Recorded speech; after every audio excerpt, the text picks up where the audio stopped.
आज की कहानी बहुत ही दिलचस्प है और ये कहानी मथुरा के गोवर्धन इलाके की है। यहाँ 3 माह पूर्व मडौरा निवासी बिहारी लाल अपनी पत्नी रचना के साथ एक 2 जून रात्रि में कमरे में सोया था।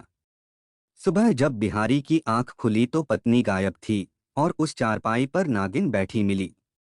क्या सचमुच बिहारी लाल की पत्नी नागिन बन गई थी या कोई और रहस्य था? पूरा रहस्य जानने के लिए इस वीडियो को लास्ट तक देखें। यकीनन आपको बहुत मजा आएगा।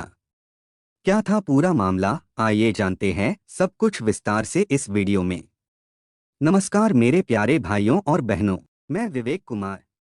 क्राइम की कहानी के नए एपिसोड में आप सभी लोगों का हार्दिक स्वागत है।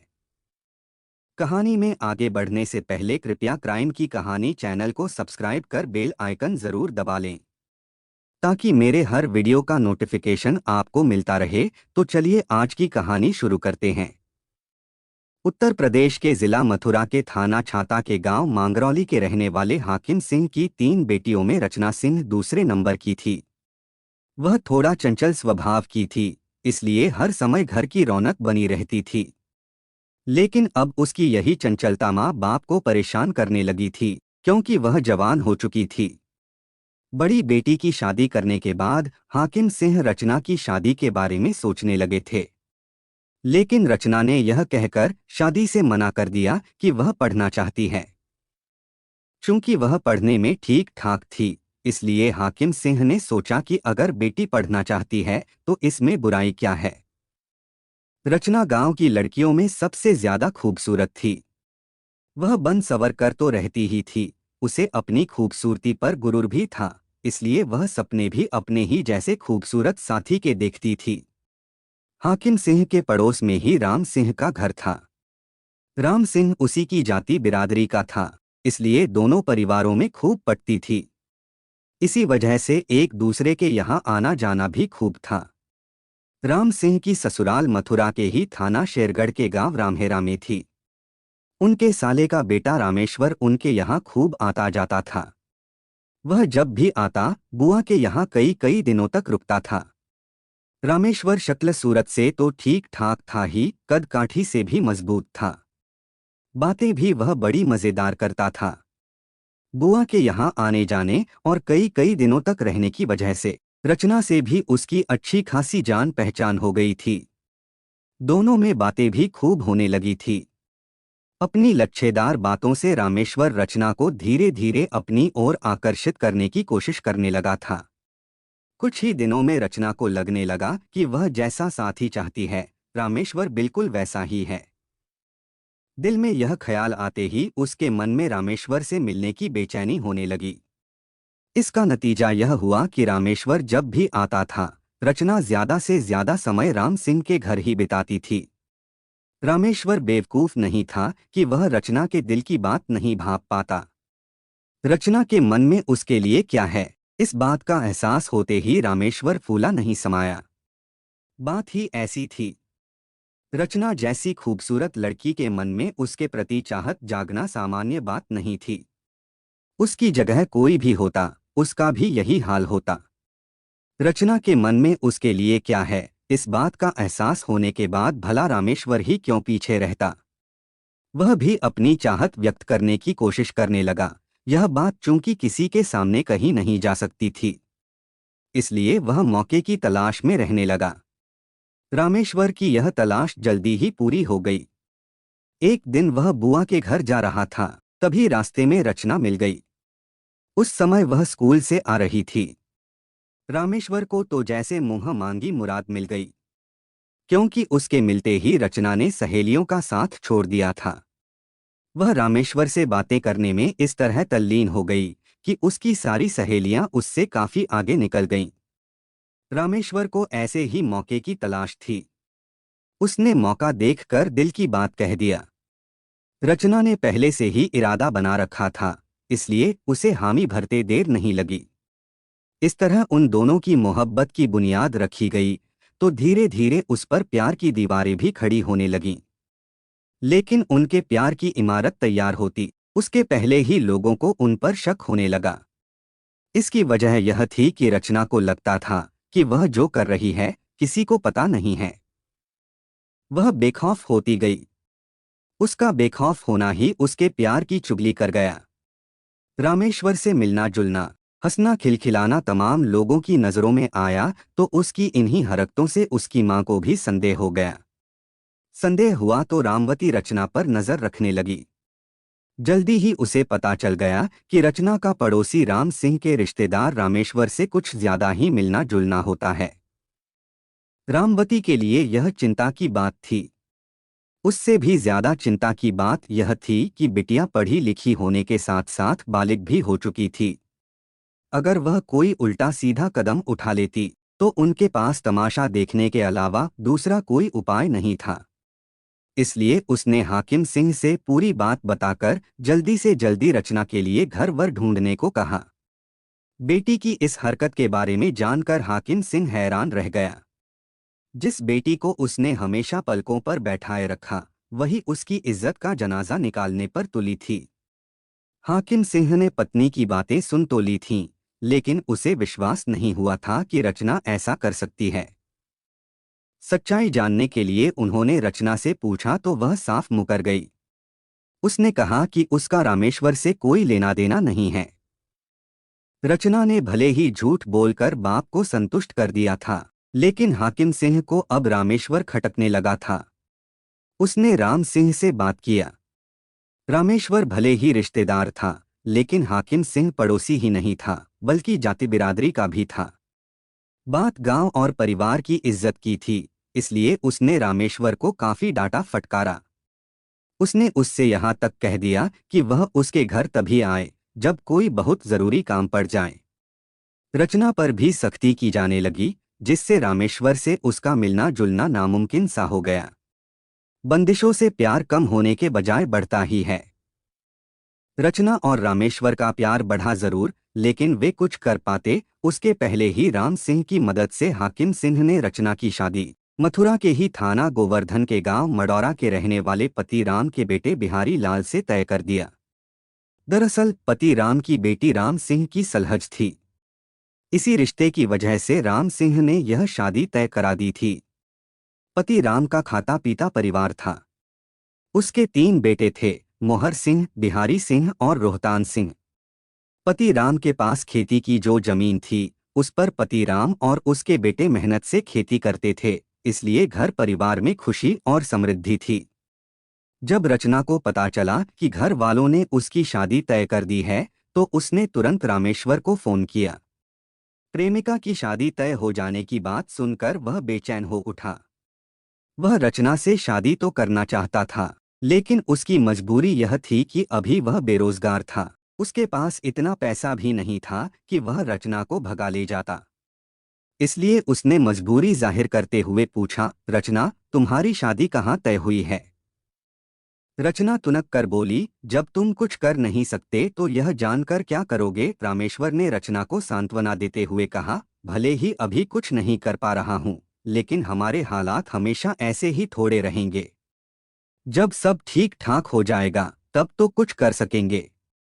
इसीलिए पूछ रहा था, रचना ने जवाब दिया। राम सिंह चाचा की कोई रिश्तेदारी मडौरा में है, वहीं किसी के यहाँ तय कराई है। रामेश्वर ने चहक कर कहा, मडौरा में किसके यहाँ हो रही है? वहां तो मेरा ननिहाल है। कहीं तुम्हारी शादी बिहारी से तो नहीं हो रही है? मुझे पता चला है कि बिहारी मामा की शादी तय हो गई है, लेकिन मुझे यह नहीं मालूम कि उनकी शादी कहाँ तय हुई है। रचना ने हैरानी से पूछा, शायद उन्हीं के साथ हो रही है। वह तुम्हारे सगे मामा हैं? रामेश्वर ने कहा, हाँ, बिहारी मेरे सगे मामा हैं। अगर उनके साथ तुम्हारा विवाह हो रहा है तो हम पहले की ही तरह मिलते रहेंगे। उसके बाद जब हमारे हालात सुधर जाएंगे तो हम भागकर शादी कर लेंगे। शादी के बाद क्या होगा, यह बात की बात है। दूसरे के घर जाकर स्थिति कैसी बनेगी, यह तो वहां जाने पर ही पता चलेगा। मैं तुम पर कैसे भरोसा कर सकती हूँ? जब तुम अभी कुछ नहीं कर सकते तो दूसरी की हो जाने के बाद तुम मेरे लिए क्या कर पाओगे? अब मुझे तुम पर विश्वास नहीं रहा, कहकर रचना ने फोन काट दिया। अपने इस कायर प्रेमी पर रचना को बहुत गुस्सा आया था। वह समझ गई कि यह सिर्फ बड़ी बड़ी बातें करके केवल सपने दिखा सकता है, कर कुछ नहीं सकता है। एक से एक प्रेमी हैं जो प्रेमिका के लिए जान देने को तैयार रहते हैं। एक यह है जो बहाने बनाकर पीछा छुड़ाकर भाग रहा है। यही सब सोचकर उसने तय कर लिया कि अब वह उससे बात नहीं करेगी। अगर ससुराल में मिलेगा तो दुत्कार कर भगा देगी। रचना का विवाह बिहारी से हो गया। वह विदा होकर ससुराल आ गई। इस तरह वह अपने प्रेमी रामेश्वर की मामी बन गई। शादी में रामेश्वर मामा की बारात में तो गया ही था, बारात लौटी तो रचना से मिलने के चक्कर में रुक भी गया। उसे उम्मीद थी कि मौका मिलेगा तो रचना उससे बात करेगी, लेकिन रचना ने उसकी ओर देखा तक नहीं। अगर कभी सामने पड़ा भी तो उसने मुंह फेर लिया। रामेश्वर की समझ में नहीं आ रहा था कि वह रचना को कैसे समझाए कि वह उसे बहुत प्यार करता है, लेकिन उसे भगाकर अपनी अलग दुनिया बसाने का उसके पास कोई साधन नहीं था, इसलिए वह पीछे हट गया था। रचना के लिए उसके मन में जो चाहत है वह आज भी कम नहीं हुई है। रामेश्वर काफी परेशान था क्योंकि वह प्रेमिका को दिखाए सपनों को पूरा नहीं कर सका था। रामेश्वर जब भी मामा के यहाँ आता रचना से बात करने की कोशिश करता था, लेकिन रचना उसे मौका ही नहीं देती थी। संयोग से एक दिन वह ऐसे मौके पर मामा के घर पहुंचा जब रचना घर में अकेली थी। उसे देखकर रचना को गुस्सा आ गया। उसने उससे तुरंत वापस जाने को कहा। रचना के गुस्से की परवाह किए बगैर रामेश्वर ने गिड़गिड़ाते हुए कहा, रचना, मैं आज भी तुमसे उतना ही प्यार करता हूँ जितना पहले करता था। यही नहीं, मैं तुम्हें इतना ही प्यार पूरी जिंदगी करता रहूंगा और किसी दूसरी लड़की से शादी भी नहीं करूंगा। मैं मजबूर था, भावनाओं में बहकर मैं तुम्हें भगा तो ले जाता, लेकिन बाद में जो परेशानी होती उसका दोष तुम मुझे ही देती। रचना ने जब रामेश्वर की बात पर गंभीरता से विचार किया तो उसकी बात उसे सच लगी, लेकिन उसके सपनों की दुनिया तो उजड़ चुकी थी। रामेश्वर उसे बार बार विश्वास दिला रहा था कि वह आज भी उसे उतना ही प्यार करता है। इसलिए रचना ने कहा, केवल प्यार करने से थोड़े ही कुछ होगा, कुछ करोगे भी या इसी तरह सिर्फ प्यार ही करते रहोगे। तुम्हें पता होना चाहिए कि तुम्हारे मामा बिहारी को आज भी मैं मन से स्वीकार नहीं कर पाई हूँ। रामेश्वर ने कहा, अब तुम मेरी मामी बन चुकी हो, ऐसे में मैं क्या कर सकता हूँ? अगर तुम कुछ नहीं कर सकते तो मेरी नजरों के सामने आते ही क्यों हो? रचना ने उसे झिड़का, ऐसा मत कहो रचना, मैं तुम्हें देखे बगैर नहीं रह सकता। अगर तुम भी मुझे पहले की ही तरह प्यार करती हो तो मैं वादा करता हूँ कि तुम जैसा कहोगी मैं वैसा ही करूँगा। रचना ने कहा, तो फिर जैसे भी हो सके तुम मुझे यहाँ से निकालो। इसके बाद रामेश्वर और रचना के प्यार का सिलसिला एक बार फिर पहले ही तरह चल पड़ा। वे नए सिरे से अपनी अलग दुनिया बसाने की योजना बनाने लगे। काफी सोच विचार कर रचना और रामेश्वर ने जो योजना बनाई उसी के अनुसार रचना काम करने लगी। एक दिन उसने अपनी सास से कहा, अम्मा जी, आजकल मेरे सपनों में नाग बहुत आते हैं। वे कहते हैं कि मैं पूर्व जन्म में नागिन थी, इसलिए मुझे वे अपने साथ ले जाएंगे। सास ने समझाया, सपना तो सपना होता है, वह सिर्फ दिखाई देता है, कभी सच नहीं होता है। वह उसके बारे में सोचे ही नहीं। लेकिन रचना लगातार सास से सपने का जिक्र करती रही। वह लगभग रोज बताती कि सपने में उसे नाग दिखाई देते हैं और कहते हैं कि वे उसे नहीं छोड़ेंगे। रचना की बातों से ससुराल वाले परेशान रहने लगे थे। धीरे धीरे उसकी शिकायतें कुछ ज्यादा ही बढ़ती गईं, तो ससुराल वालों ने उसे कुछ दिनों के लिए मायके भेज दिया। सपने वाली बात जानकर हाकिम सिंह और रामवती को भी चिंता हुई। उन्हें असलियत का पता तो था नहीं, इसलिए उन्होंने झाड़फूंक भी कराई। उन्हें लगता था कि रचना अपने प्रेमी को भूल चुकी होगी, इसलिए वे निश्चिंत थे। रचना और रामेश्वर इसी निश्चिंतता का फायदा उठा रहे थे। लेकिन रचना को भगा ले जाना रामेश्वर के लिए आसान नहीं था। रचना को भगाकर ले जाने से एक तो उसके ननिहाल वाले दुश्मन बन जाते, दूसरे पकड़े जाने पर वह जेल भी जा सकता था। रचना और रामेश्वर के प्रेम संबंधों से रचना की ससुराल वाले पूरी तरह बेखबर थे।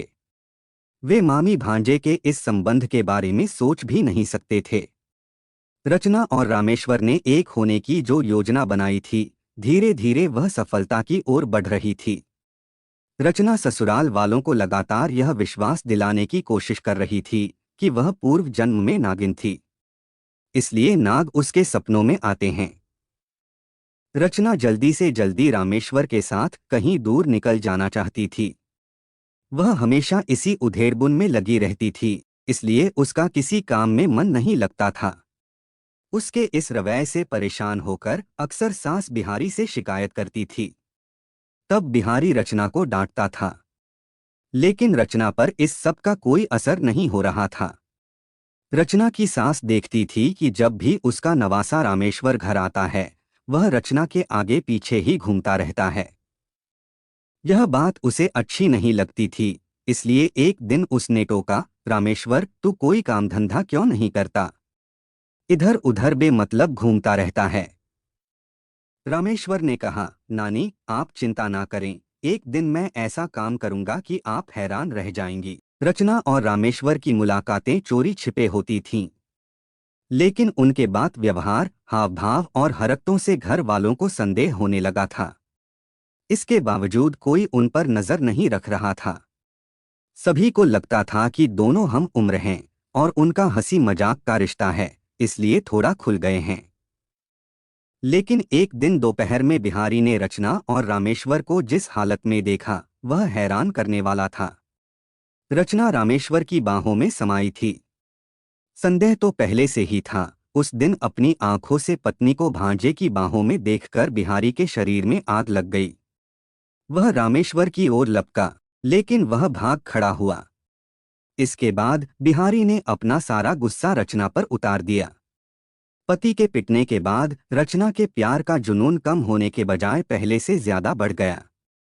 पत्नी की घिनौनी हरकत बिहारी घर वालों से नहीं बता सका, इसलिए वह अंदर ही अंदर घुटने लगा।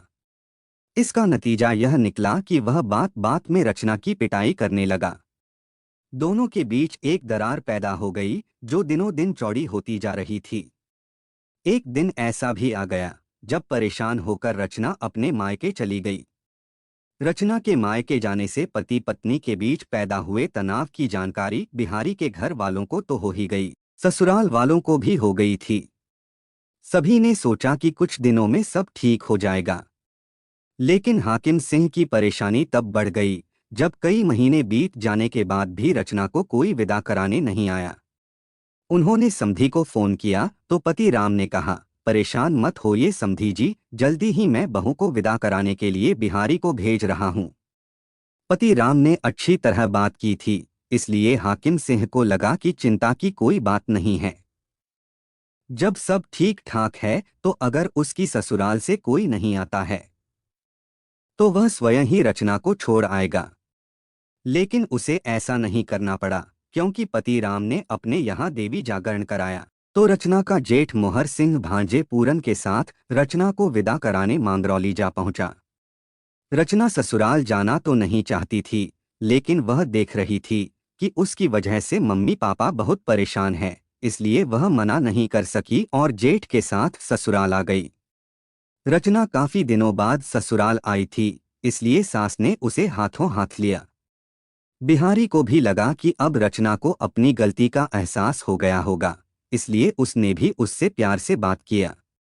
रचना का भी व्यवहार सामान्य था। देवी जागरण का जो आयोजन था वह भी धूमधाम से हो गया। लेकिन इसके बाद उस घर में जो कुछ हुआ वह काफी हैरान करने वाला था। 31 मई 2014 की रात पति राम का पूरा परिवार खा पीकर आराम से सोया। जब अगले दिन सुबह बिहारी सोकर उठा तो रचना बिस्तर से गायब थी। वह घर में भी कहीं नहीं थी। बिहारी को याद आया कि वह रात में किसी से फोन पर बात कर रही थी। उसने करवट लेकर वहां देखा जहां रचना सोती थी, तो वहां उसके वे कपड़े, चूड़ियां और मंगलसूत्र पड़ा दिखाई दिया जिसे वह रात में पहनकर सोई थी। उसी के साथ एक चिट्ठी भी रखी थी। बिहारी ने चिट्ठी खोली। रचना ने उसमें लिखा था, मैं नागिन बन चुकी हूं।